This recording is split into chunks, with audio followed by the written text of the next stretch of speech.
Hi, everybody. Welcome back. Welcome back on VCTV, Venture Capital TV from Latoken. My name is Sunny Mohanty. I'm the host and moderator of the show. And I'm very excited to be hosting this show and the panel today to discuss about health tech investments in remote medical services. I'm also the regional director of LightToken based in Singapore. So that's my introduction. I'm very excited to introduce the speakers of the panel today. Let's just have a quick round of applause. Ta-ta. Hi, Vandana. Hi, Karthik. I feel like, I'm just it's a reunion, like family, like a VCTV family reunion. Gary is back.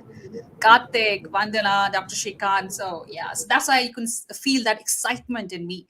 So hi, welcome back on VCTV. How are you all? Great. We're We're doing doing good. Thank you so rocking. much. Fantastic. Okay, Karthik, how are you? You've been away for a long time. How Yeah, are I've been things? away for a while. I was busy with a few things. It's been almost a couple of weeks since I last came on your show. And to quickly introduce myself, Karthik Bhatt from Middle East, representing a large retail business as well as a couple of family offices and venture fund. And sector agnostic, trying to do a few things in whatever little time that I have. Pleasure being on the show once again. 137th show, if I'm not mistaken. Oh wow, that's a good number. And welcome back. Thank you. Next, I have Dr. Shrikant. Welcome back. Hi. I hope the audio settings are quite good, but even if they are not, I'm really sorry about that. I am Dr. Shrikant. Welcome back to the family. I was in the family yesterday, so it's a great reunion. Only 24 hours after the yesterday's reunion that we had. So that being said, I act as a legal counsel for the Forbes 500 in India, and apparently the Forbes 500 has expanded its list with a lot of new inductees in its list in India, which I'm not privy to. So possibly I'll give you a perspective from a health point of view, which we've been tracking for the past 1 year.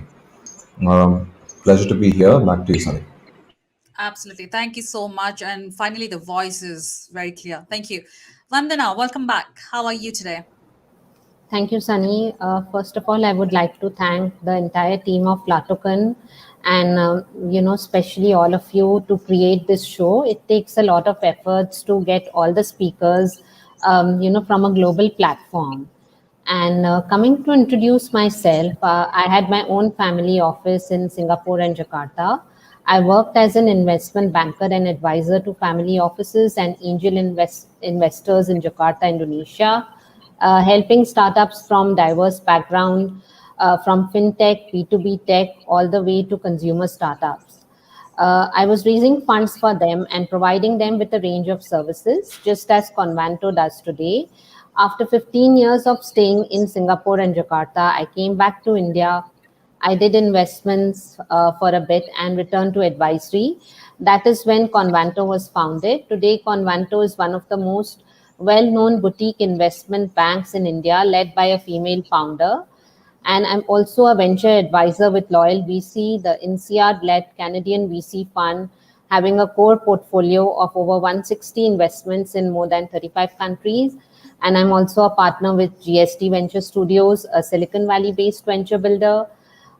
Over the years, I've arranged funding for startups and growth stage companies in diverse sectors like edutech, fintech, consumer B2C, B2B, agri-tech, health tech, food tech, disruptive and deep tech, as well as non-tech sectors.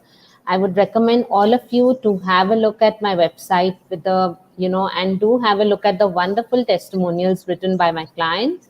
This month, I'm nominated as the top 10 women leaders in wealth management 2021, and my expert opinion is often sought in leading business news channels and publications like Business World and VCTV.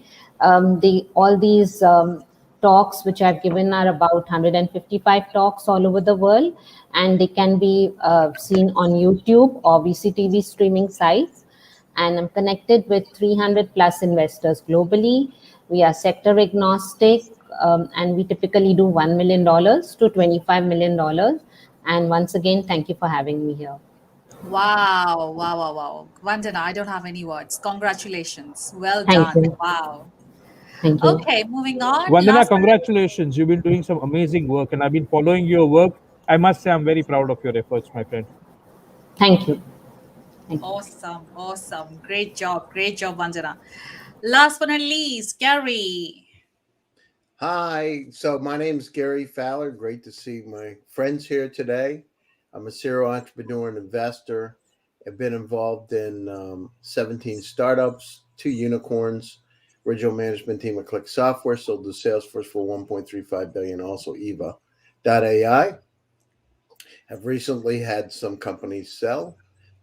So we've had some exits, and also we've raised some funds for startups recently out of Africa.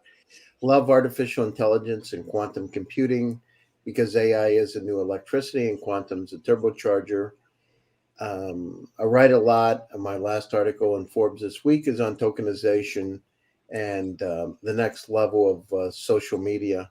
And my next article is about how to replicate people, loved ones. So we're using artificial intelligence so you never lose them, using their voice and using the AI to capture the essence of the personality so they'll stay with you forever. And so that's my next article that I'm writing about. I've written 160 articles and just have started to focus on other kinds of challenging problems we have, like remote health tech and remote medical services. Oh, Gary, you amaze me all the time. Artificial intelligence, quantum computing, and now tokenization. Oh, I'm I going have to. to tell you, I have an actress, a famous actress, is now my co-host, Zen Sams, who's going to be with me on VCTV on the Founders Report. She's actually a radio host in New York City. She's on the Protocol. She's up and coming, Megan Fox looking actress, but a big time actress. Anyhow, she's on my show, I think next week, actually. Oh my God, I'm so Yeah. excited. I want to see her. I want to And see Gary and her. we have a show together on iHeartRadio in New York City. I'm the co-host of Digital Week on iHeart in New York City now every Saturday night. That's on VCTV, right, Gary? Well, VCTV is where she's coming on, but she and I have our own radio show in New York City now. Okay, I'm going to watch both of them. Thank you so much. Yeah.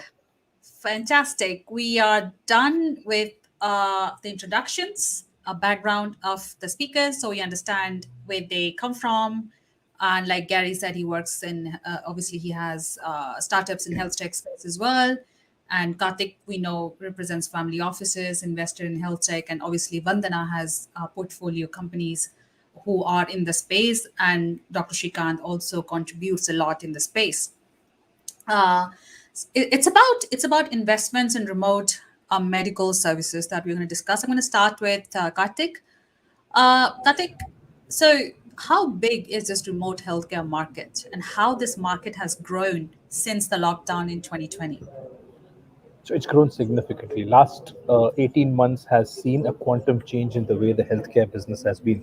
And considering that we are a very keen investor in the healthcare space, we have seen a shift in the dynamics from locational specialized healthcare and being a surgical procedure which is limited to certain geographies. Now, the entire healthcare industry is moving towards remote medical, and be it in diagnostics, be it support, be it as postnatal or post-operative care, or even telemedicine. Businesses have grown. Telemedicine as an industry, specifically cyber health and telehealth in Middle East and Africa, used to contribute just about 0.5% to 1% of healthcare spends, has now gone to almost 9.5 to 10%, with 18 to 19 insurance operators in the region legalizing slash covering it as a part of their coverage, as a part of their insurance coverage. And more importantly, there's a lot of investments coming in the bandwidth, in telehealth capabilities, in cyber health services, making it far more democratized, far more accessible. Diagnostics is still becoming, and diagnostic remote imaging, robotics, and surgical procedures through data, through online platforms is a challenge. But telehealth is where we see a lot of traction coming in the next few years.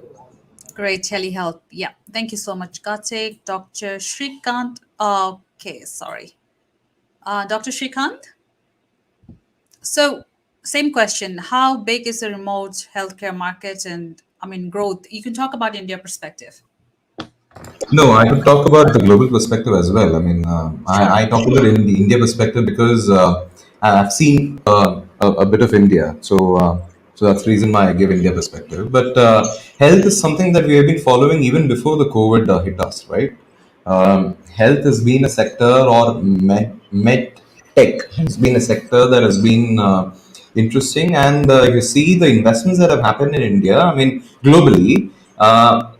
India would actually top the list if you see, because we have had a slew of acquisitions that have happened in the medtech space, especially the last mile delivery of medicine as such. If you ask me where medtech starts and where medtech ends, the medtech starts at the research phase. So we have not seen investments in the research space at the moment. What we have seen is investments happening at the last mile, which is the delivery of manufactured drugs and so on and so forth, or medicine and so on and so forth. So, allied services is insurance, of course, right? Medicine comes with insurance. I think even the insurance space has grown phenomenally globally. And in India, we've had new insurance players, which was quite unique because globally, if you see, you will not find a single new addition to the insurance business after COVID. In India, we've had a new insurance player in COVID. I don't want to name that particular insurance player.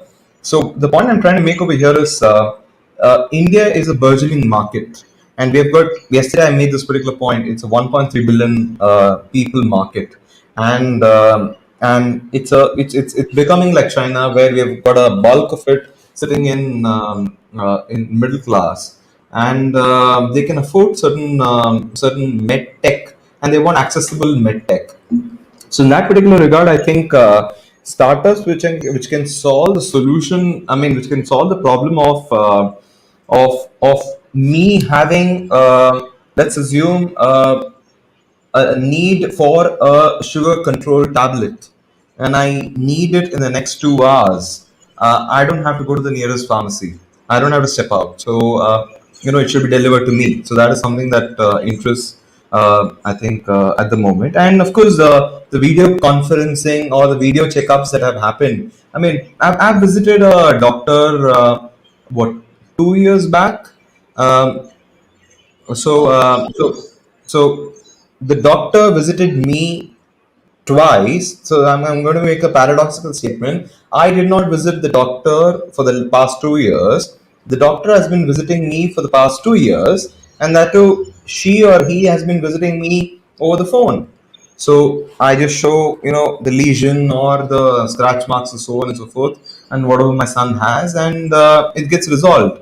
So, insofar as minor diseases or minor instances are concerned, I think telemedicine has basically evolved at a larger degree. Insofar as larger procedures, for example, if you ask me, I have a block in my heart and I need to get operated. Can I do it at home? No, of course not. So maybe I envisage a future where we can do it at home as well. Wow, that will be. Oh, I don't know how that would be, but thank you for sharing those insights. Gary, over to you next.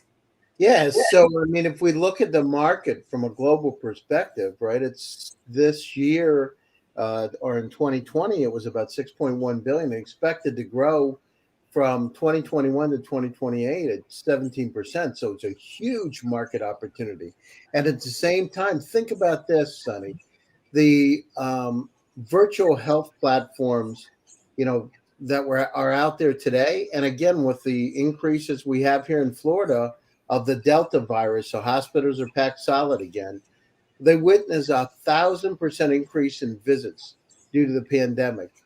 And at the same time, if you look at telehealth was growing pre-pandemic, there was about a 4,000% increase before 2020, from 2019 to 2020. So this is on the U.S. side. So we're seeing this increase, and at the same time, think about this.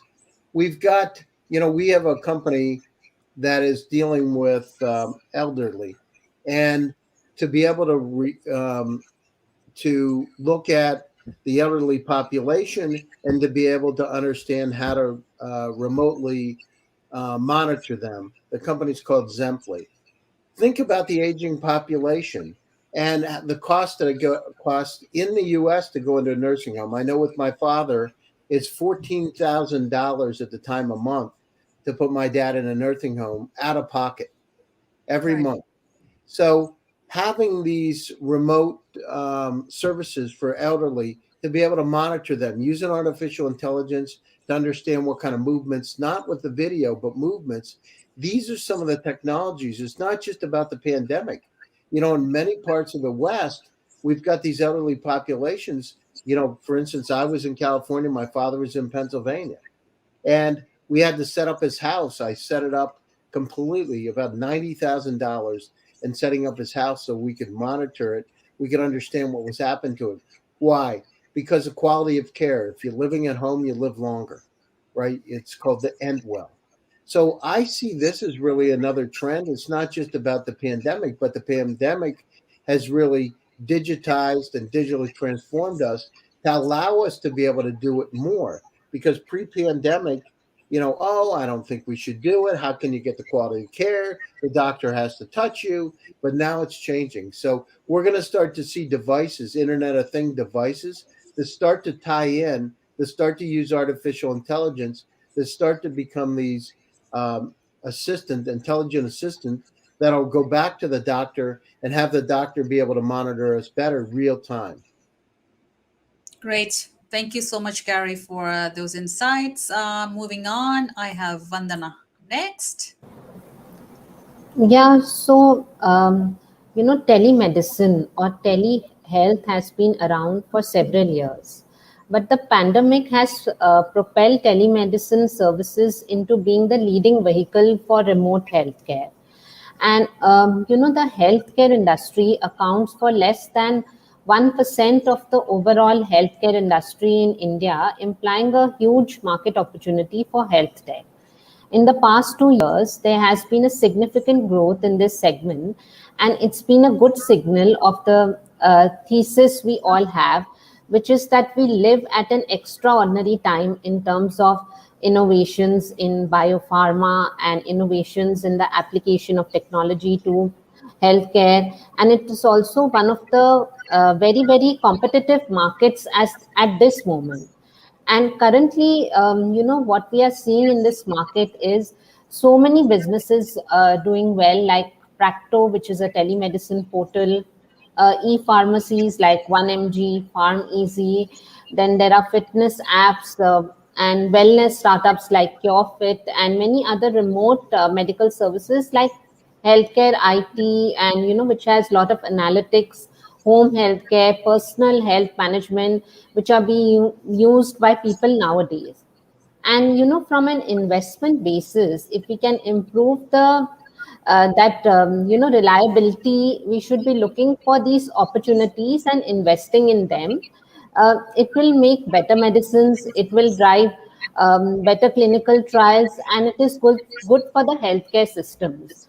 Now, one such company that I am working with, it is a SaaS-based model with healthcare providers that is combined with the mapping of insurance providers, strategic partnerships, and in-house technology that will allow us to gain leadership and differentiation position in the market. And they are significantly disrupting the concept of connected care by facilitating the real-time digital communication between patients and providers, including in-person consultations, telehealth, and secure electronic communications between clinics and their patients. And this platform enables active aging for people aged 60 and above, and it has been founded by a group of entrepreneurs and experts in aged care in its leadership team. This company also enables active aging through offerings that are subscription based and aim to address the clinic and social needs of elders at the comfort of their homes. In addition to it, it also provides a high-end bespoke assisted living and memory care facilities, especially in dementia, in case of elder needs, specialized assistance, and daily living due to age-related disorders. So it's only catering to people 60 years and above. Yeah, it's for elderly care. So they have these Yeah. So, assistance. so what stage is there? Is a growth stage, start early stage, or No, no, they are a revenue making company. revenue? Then, Okay. yeah, they're already revenue making company. Oh, that's interesting. Like one platform serving the purpose, like Yeah, bringing in insurers and doctors, pharmacies as well. pharmacies, everything or the press of a button. Like it's like even they have buttons all over their around their homes. At the press of the button, the messages will go everywhere. They'll get emergency help, whatever they need. So that time will be saved, and I think they also get a personal assistance over there that checks on them every day, what they ate, or what is the difficulty that they face today with the maid, etc. Especially for old people who are staying alone. And this Right. is one of its kind that has been created in India. I'm very closely working with them. I'm doing this especially because it's for elderly care. Then there is other technology company that has come up from Singapore that is removing the chemotherapy from the treatment of cancer and curing cancer. So that I'm working also with. So these kinds of technologies that are coming up will really help us improvise a lot. And somewhere we need to thank the pandemic that has come in, which has helped us move and pushed us and create all these digitalized platforms for healthcare especially. Thank you so much, Vandana. I mean, sharing those two startup stories as well. Yeah, Um, Sonny, I want to say something. I had this experience recently. Stanford University is one of the top hospitals in the world. So Stanford Hospital top. And I was out there. I had a procedure done a few weeks ago when I was out in California, and it was amazing to me. Here's a place where you could spend $500,000 for a 5-day stay. That kind of a place. It's that expensive. Anyhow, it was amazing to me that one of the things I found is after talking to the chief of surgery. So this is a world-renowned physician, and I had a procedure, and I actually got to him because I know the president of Stanford. Anyhow, he came in, and one of the things I understood is that you need to have an advocate in the healthcare system. You need somebody that can go across specialties, somebody that can help you, and they don't exist, right? They're not. The person that does it is a family member. I saw it when my father had his stroke, and I became the advocate and intervened and got his care and got hired nurses to come to the house, etc.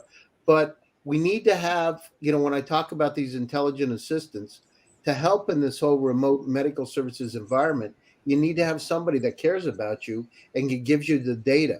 I saw it directly at Stanford University between the folks in surgery and the folks in gastro. They actually weren't communicating.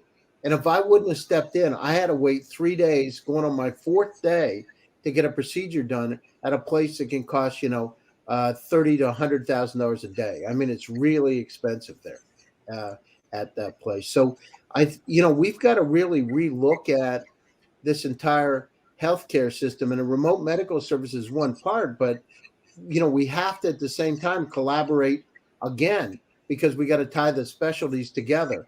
And one of the things that I'm looking at right now is that type of an intelligent assistant. I'm actually starting to scope it out and write about it myself because I think it's critically important. It is in the States, and I know in other countries it's the same. They're so busy they can't talk to one another. wow. Great. Thank you so much, Gary, for sharing that. So basically, if I understand the factors who are driving the remote healthcare market, one is the pandemic, obviously. Second is that there was always a problem. There was always a problem in the society, which was not obviously addressed, as Gary rightly said, with his father's sort of incident that happened. What are other factors that has led to this? sort of space, this remote healthcare space get that much needed attention. Karthik, would you like to take that? Purely demand supply logic. I mean, for example, look at NHS. And I serve on a panel at NHS from your perspective. NHS, it's overloaded. Given We can't hear you clearly, Karthik. Can you hear me now? So NHS in London was Yeah. operating at a 227, 228% capacity during the last 6 months. They had to necessarily drill down their, improve their efficiencies by moving in unnecessary, or rather, I would say, non-emergency care back to private as well as to remote locations. And they had to have intervention coming in from France, intervention coming in from Italy, and intervention from Greek, which is the medical authorities of EU, to take over certain healthcare requirements on a remote basis. Today, DHA from UAE, which has excess capacity built in because of the kind of coverage that it has and the mandatory requirements by the government here, is able to offer remote medical services to Sudan, Mozambique, and Botswana with as low as $1.50 per consultation. When you look at $1.50 per consultation, you're talking about just about 6 dirhams. It on an average costs us 75 to 80 dirhams for a consultation here, without medical coverage, without insurance coverage, and with very limited medical facilities available in certain parts of the world. This works as a definitive boon for all your non-emergency slash your non-surgical procedures, which is what we call as all your non-OT procedures, considering the kind of cost and spends that you require. Typically, globally, we're used to seeing a 1 is to 12,000 medical practitioners. I mean, one medical practitioners for 12,000 human beings. Certain parts of Africa that's getting covered is one at 180, one at 190,000 human beings. Now, for them, a medical service coming in at such a low cost with pharmacy attached and with online medical delivery attached necessarily works as a boon. We've incubated a couple of startups in this space, but there are challenges around regulatory protocols. There are Yeah. challenges around ground support, operationalizing it at the ground in terms of last mile on therapeutic, last mile on diagnostics, last mile on palliative care necessarily becomes a challenge. But then I think it's still easier than creating a medical fraternity in a geography. And medical fraternity in a geography, like a developed geography, is possible, but creating a multi-speciality medical fraternity in a smaller geography or remote geography is definitely a challenge. And now with advances that Saudi Germans doing, as well as in collaboration with Boston Memorial, or even would necessarily allow or make it possible for laparoscopic robotic surgeries as well, to ensure that primary surgical procedures like appendix or even gallbladder surgeries can be done on a remote basis through laparoscopic robots. So it doesn't even require a full surgical team on ground. Now it would reduce tremendous pressure on healthcare ecosystems of certain geographies. So I Yeah. see growth being driven by purely a demand supply, make versus buy, and availability of resource basis. Support coming in from government necessarily is the key driver behind it. Thank you so much for explaining that with use cases coming from all those emerging markets as well, Karthik. Next, I have Dr. Shrikant. No, I mean, I think when we talk about remote procedures, and as Karthik mentioned, I think it's quite complicated because the cost of consultant, which was phenomenally high earlier, has come down to 1/10 of what it was earlier. So I think if I were a doctor, if I were a student studying medicine, this would not be the right time to actually start a consulting practice. I would be paid a pittance. So that being said, but I would be busy, around the clock.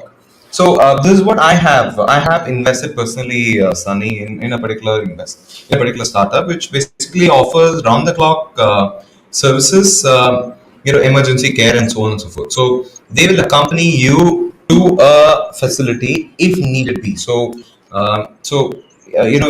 You want to go to a NHS, you will have a doctor with you going to the NHS. So you'll have the comfort of having a second opinion right next to you when you're having the first opinion.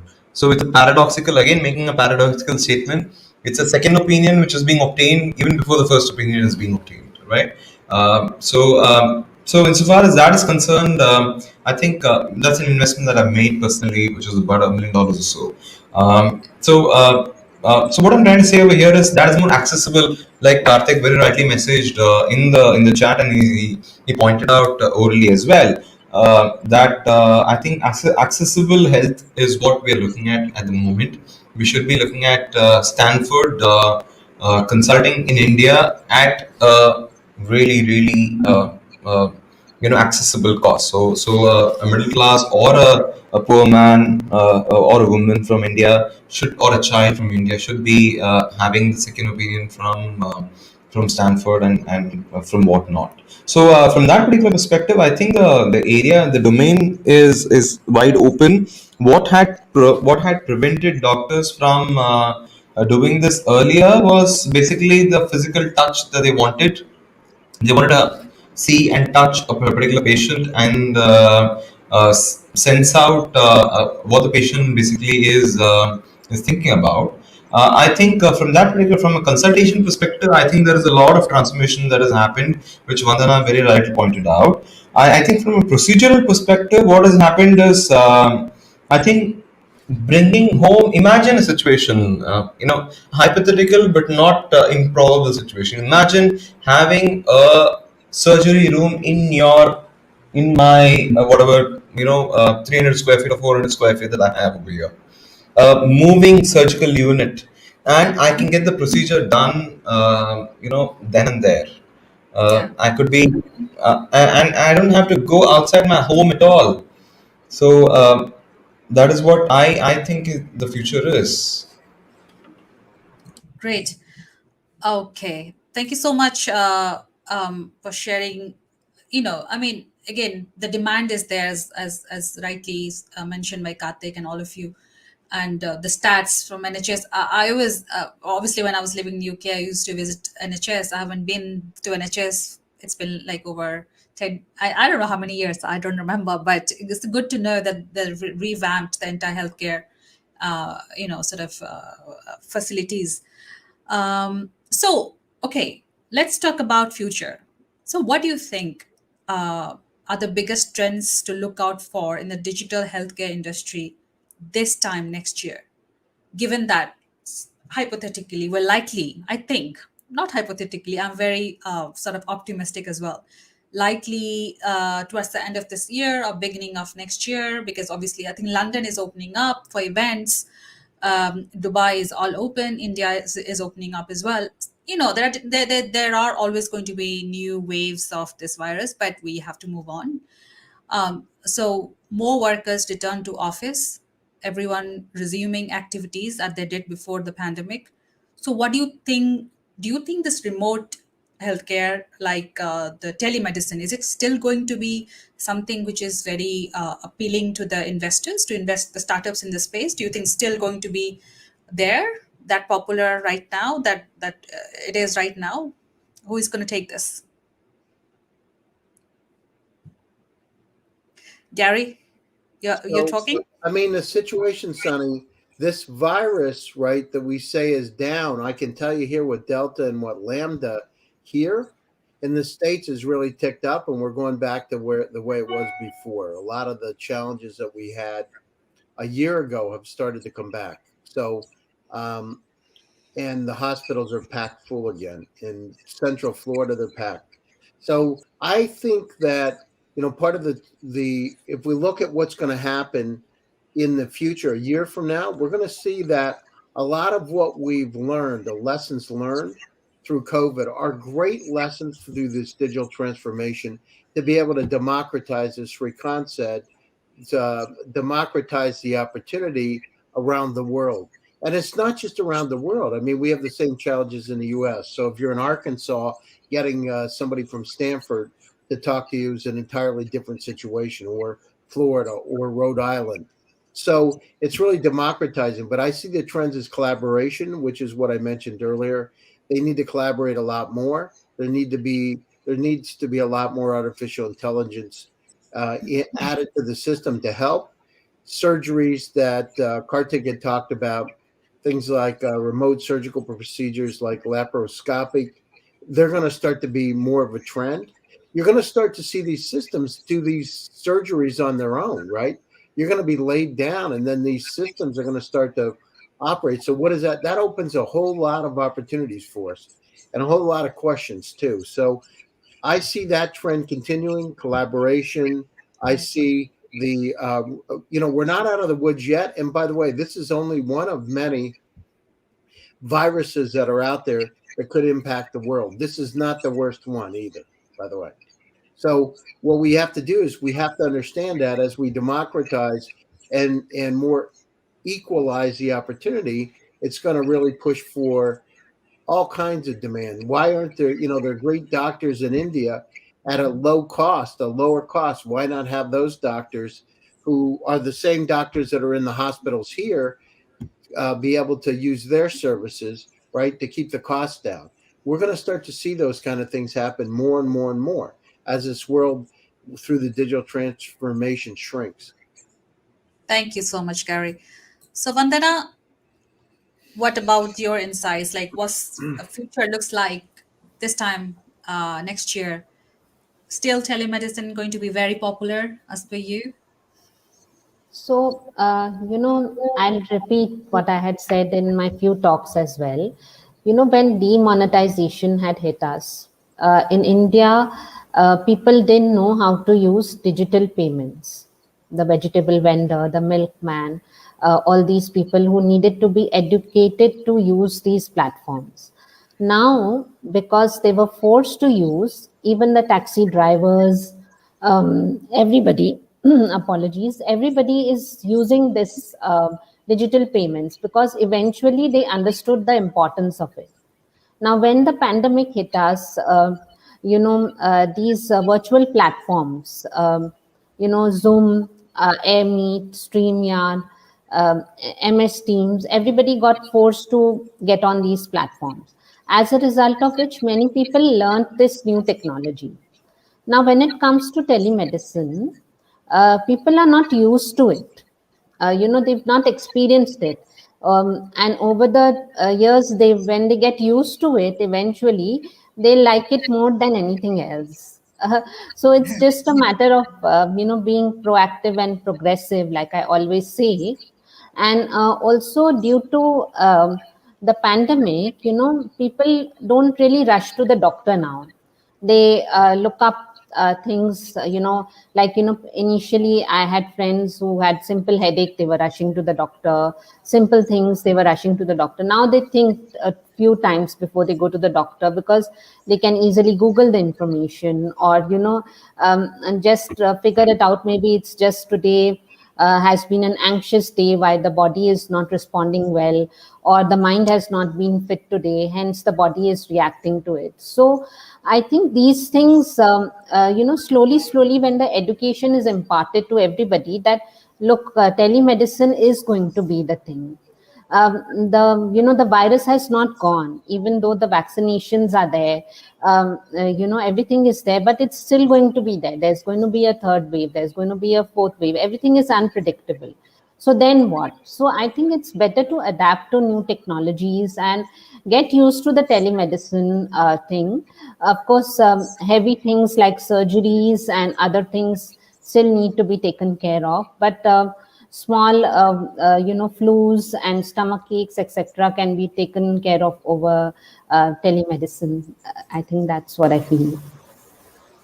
Yeah, so basically, I just want to share my experience. Like, I think last year this time, I had to see a doctor. When I went to the clinic, there was this, that lady in the front desk, receptionist. She says that, okay, we do not have a physical doctor here, but the doctor is available to talk to you via this computer, like, she has. Yeah. And I said, I'm not going to wait here. I'm not going to do that, take that service. I'd rather go to another clinic where I see a doctor, right? So that was me. I'm telling you, that's personally me. And I went to another clinic nearby where there was a doctor. I queued up, I waited. I got my health checked, my blood pressure and everything, whatever checks, basic checks the doctors do. I am very comfortable doing that. I was with my mask and everything. I mean, So again, same question. If the whole world is vaccinated, and obviously, as everybody rightly agrees, this virus, that could be another virus. This is COVID. That could be anything else. Any virus. But the mindset is like A mindset. Yeah. I want to see a doctor. I want the doctor to touch me, sort of, go over my vital statistics. I'm not sure though, Sonny, with this COVID stuff. If I want to, yesterday my doctor shook my hand. It's the first time I got nervous in a doctor's office. I was thinking to myself, I wonder who he was touching before me, and there maybe weren't feeling good. Okay. I started. I put my hand out, and I was going to pull it back, and I said, "This is a guy that's going to do a little outpatient procedure on me. I better be nice to him." Oh well. So now there are gadgets, Sunny. If you need to check your blood pressure, etc. I they don't have trust those gadgets for some reason, Vandana. I don't want to go to a doctor. Okay, coming Dr. Shrikant. You're He is a inside. doctor. How you feeling now, Never Sonny? one doctor on panel. I'm in no way related to medicine, or am I authorized to write prescriptions. I think I would double down on what Vandana said, and balance between what Gary and Vandana have a perspective on medtech as such.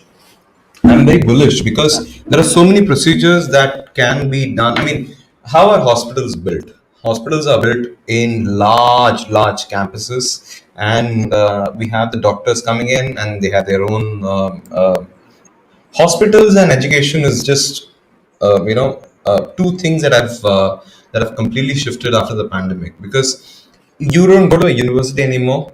The university is more democratized. I can search for a Harvard professor. I mean, it used to exist before, just that we didn't know about it.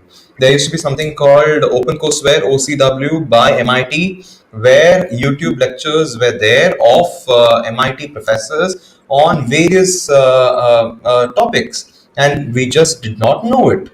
And after the pandemic, now we go to YouTube and we find every information that we need at a click of a button. Now, go to the same video streaming portal and search for surgical procedures, and you will find hardly 3 or 4 videos on a particular surgical procedure. So, I think that is something which is, from a mindset perspective, that has to change. I think I would see that the end goal of medtech has been reached, will reach only if I am able to sit in this particular room.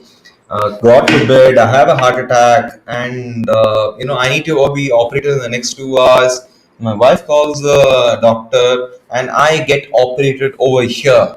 Not, I'm not taking an ambulance. I'm taken to the hospital. So I think from that particular perspective, who gets to win? The patient gets to win, right? Who gets to lose? The person who has funded the large part of land for building the hospital, the facility, and the medical devices companies, the possibly the insurance companies, and three is possibly the other companies which have vested interest in that, right? So I think from a social distancing standpoint, doesn't it make sense to have procedures done at home? If you can have your hair curled at home, and if a big instrument of that, not curling of hair. I mean, let me refer to something better than that. I mean, let's say a tanning procedure which can happen at home, which requires a large device to be brought home, and so on and so forth. Why not a doctor at home, or why not a surgery at home? That would be awesome. That would be great, only if I can trust. Thank you so much, Dr. Shrikant. Karthik, when I was in Dubai, I had to do a couple of PCR tests, right? So a friend of mine recommended, why don't you get those technicians to wherever you live, to the hotel or the place you are. Uh, First, the cost was almost triple. Like if I went to a clinic and take a PCR, and Dubai, all these hospitals or clinics were open, and there was not a big queue then when I was there. So I conveniently went, did my PCR test, maybe thrice, fourth. I mean, how many times I don't remember right now. I found it very convenient. But a friend of mine, sort of had somebody coming in. But the difference was when I went to the hospital, they did my basic checks as well, like my blood pressure and all those check, that gives me a peace of mind. But when the technician came home, all he did was he was busy because he had other patients to do the PCR test. He was so quick, and literally the test he did, I saw the difference between how I was treated versus how he was treated. So Karthik, do you think, when if the world goes back to normal this time next year, people are going to still be very conveniently talking to a doctor online, or they just prefer to go walk in and just So do the test? again, it's a cart before the horse or the horse before the cart analogy, and I would look at it in that manner. It's evolution of healthcare, and evolution of healthcare is continuous, whether it's pandemic or non-pandemic. Pandemics just hasten the entire evolution. Obviously, the systems are not prepared today to handle the kind of pressure that exists on the system when a country, let's say like Brazil, or for that matter even Mexico, conducts 190,000 to 200,000 tests per region on a daily basis. There's tremendous pressure on healthcare facilities, and that necessarily will determine the experiences. But going forward, I think as the evolution and the economies of scale start setting in, healthcare from telemedicine is the first step in this direction. It would move into telediagnostics, it would move into teleimaging, it would move into telesupport, and then finally it will move into robotic surgeries are already getting piloted. I spoke to you. Only thing that is not being done is your intensive care surgeries, or your secondary and tertiary surgical care is not being taken care, because that requires a medical practitioner to be present. In terms of evolution, I think a lot of geographies have started even imaging, monitoring of lifestyle ailments, which means your sugar levels and your blood pressure levels can be monitored on a remote basis.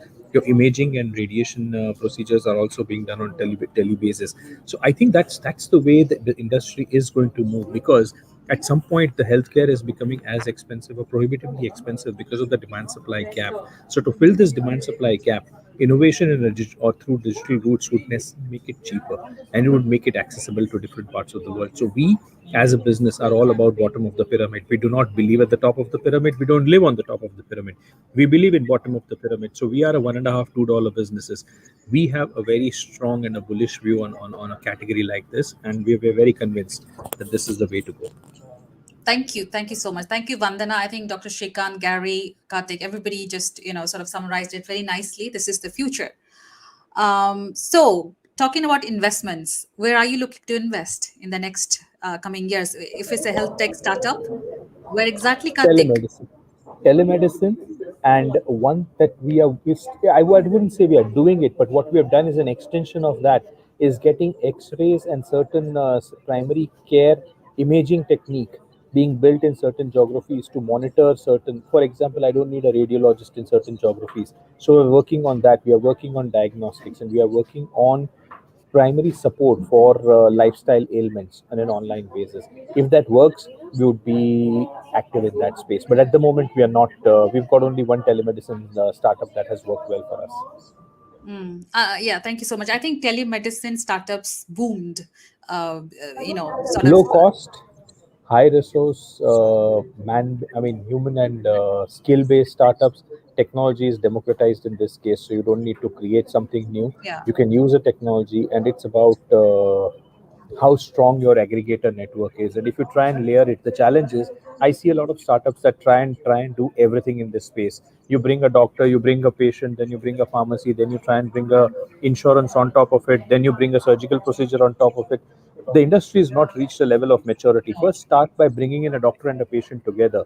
Let them Yeah. evolve for at least a couple of years. Let that connect, and let the patient and the doctor get used to each other. Once they are used to each other in this mode of engagement, then complicate it by adding layers. When you try and complicate it right from day one, you will have a beautiful fancy 5-star hotel with no guests in it, and that's what's happening to a few startups in this part of the world.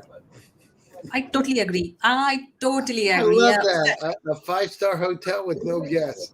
I mean, Gary, I see a lot of people trying to I do love that. that too. A 5-star hotel with no guests. Oh my God, that's gonna be a disaster. Gary, so where you putting your money? Yeah, I mean, I'm really interested in this whole idea of artificial intelligence and intelligent assistance for healthcare. I'm interested in collaborative tools that need to happen. I'm interested in all kinds of technologies that will help for the advocacy that I discussed earlier.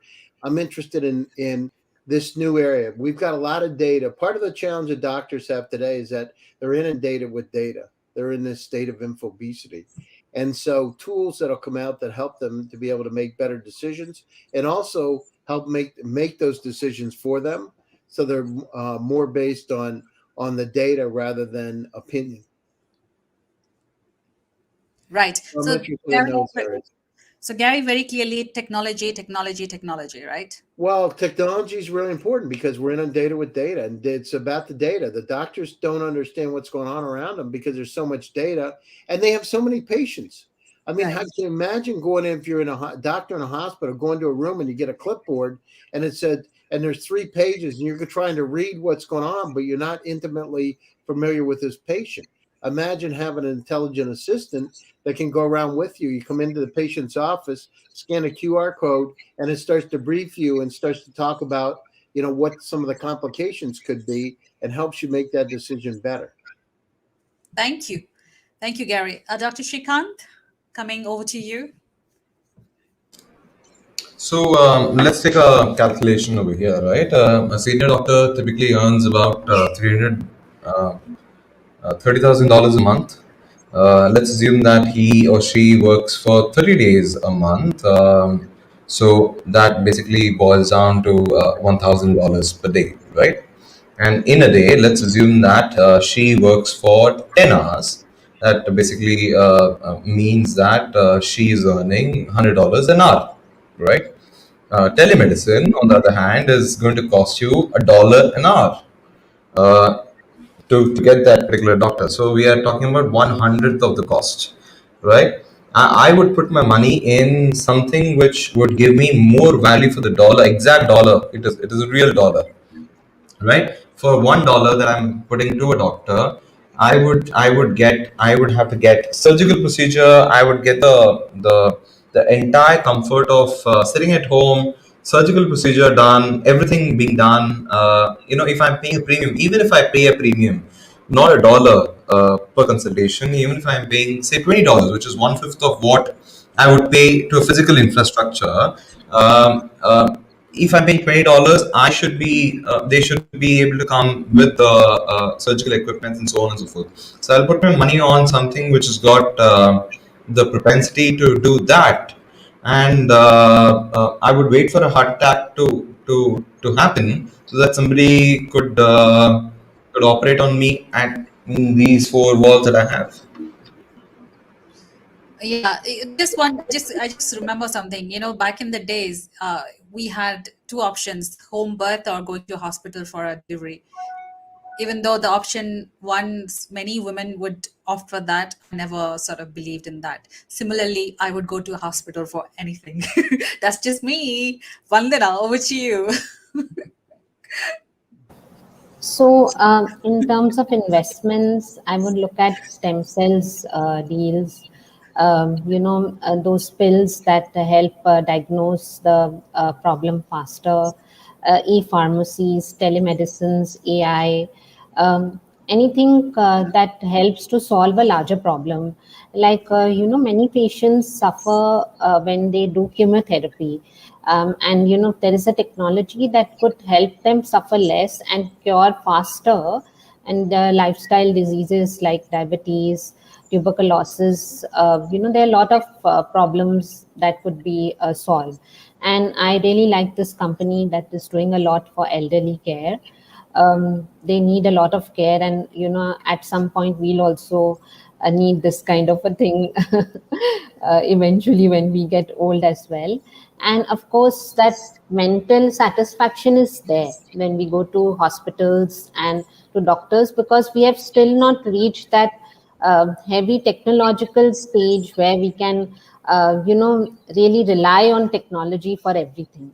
So I agree with you. So it's a 50-50 thing, actually. It's not a 100% thing yet as well, but we'll see as time comes what goes where. Eventually, changes keep happening all the time. So I think that's where I'm looking to work. Yeah, Awesome. it's funny. I want to say something. I actually co-founded a company that is a remote elderly care company. She's actually an Indian. She came from India. She's a Stanford MBA. I co-founded it based on my father's experience. It's one of the top 7 companies in the U.S.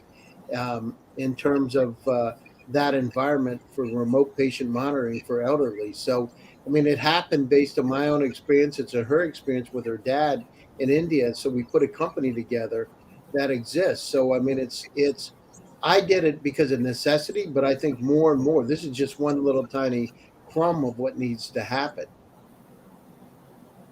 Great. Awesome. Thank you, Gary. I think that's that area, that space. I think I totally agree, Vandana and Gary. Elderly care expenses are quite high in US. I think in India we do not have elderly care as much. I guess I do not know. I think Vandana, am I right? Yeah, we now things are changing. Now people are taking more care towards it. But initially, people would, rely on more old age homes and other stuff, etc. Now it's changing. Yeah. Dr. Shrikant and Dr. Karthik, not Dr. It Karthik, Karthik. depends on it depends on what you call elderly, right? I mean, I disagree. If somebody is 45 plus, it is elderly according to the youngster. So I think elderly care is more towards a categorization of that particular bucket. So Vandana, you may want to refocus elder care as such, because the Who is 45-year elderly old. here? Hey, Dr. Shrikant, I'm 45. Do I look like an Shrikant, I remember when I Vandana was is a kid. elderly here. Yeah, when I was about 10, I used to think at 30 was elderly.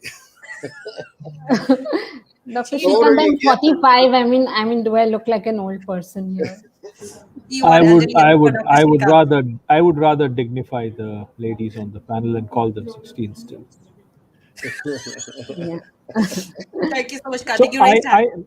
I look at this a little differently. While I agree with Vandana and Gary on the old age care being a key driver, but then necessarily every industry demands and grows based on a fundamental decision of make versus buy.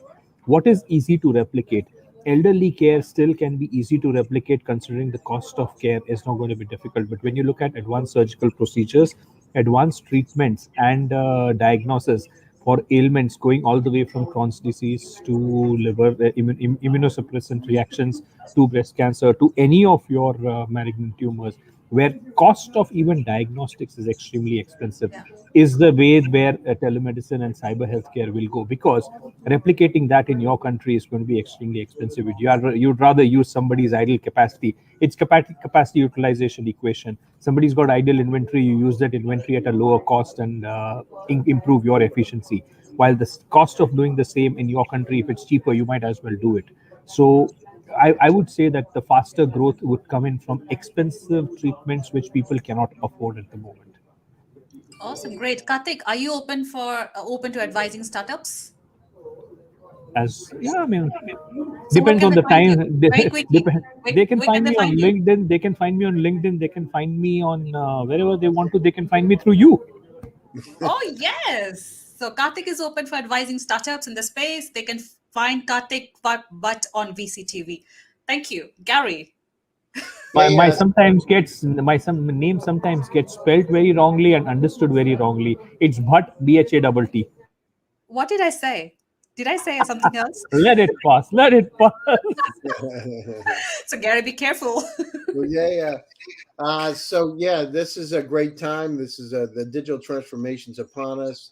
We understand now. I'm very happy that we've adopted some of these new technologies and procedures to be able to make our lives easier and better. People can reach me, Gary Fowler, on LinkedIn or Twitter, or check out my shows. I'll be happy to talk to startups from around the world, because we believe that intellectual capacity is evenly spread, but opportunities aren't.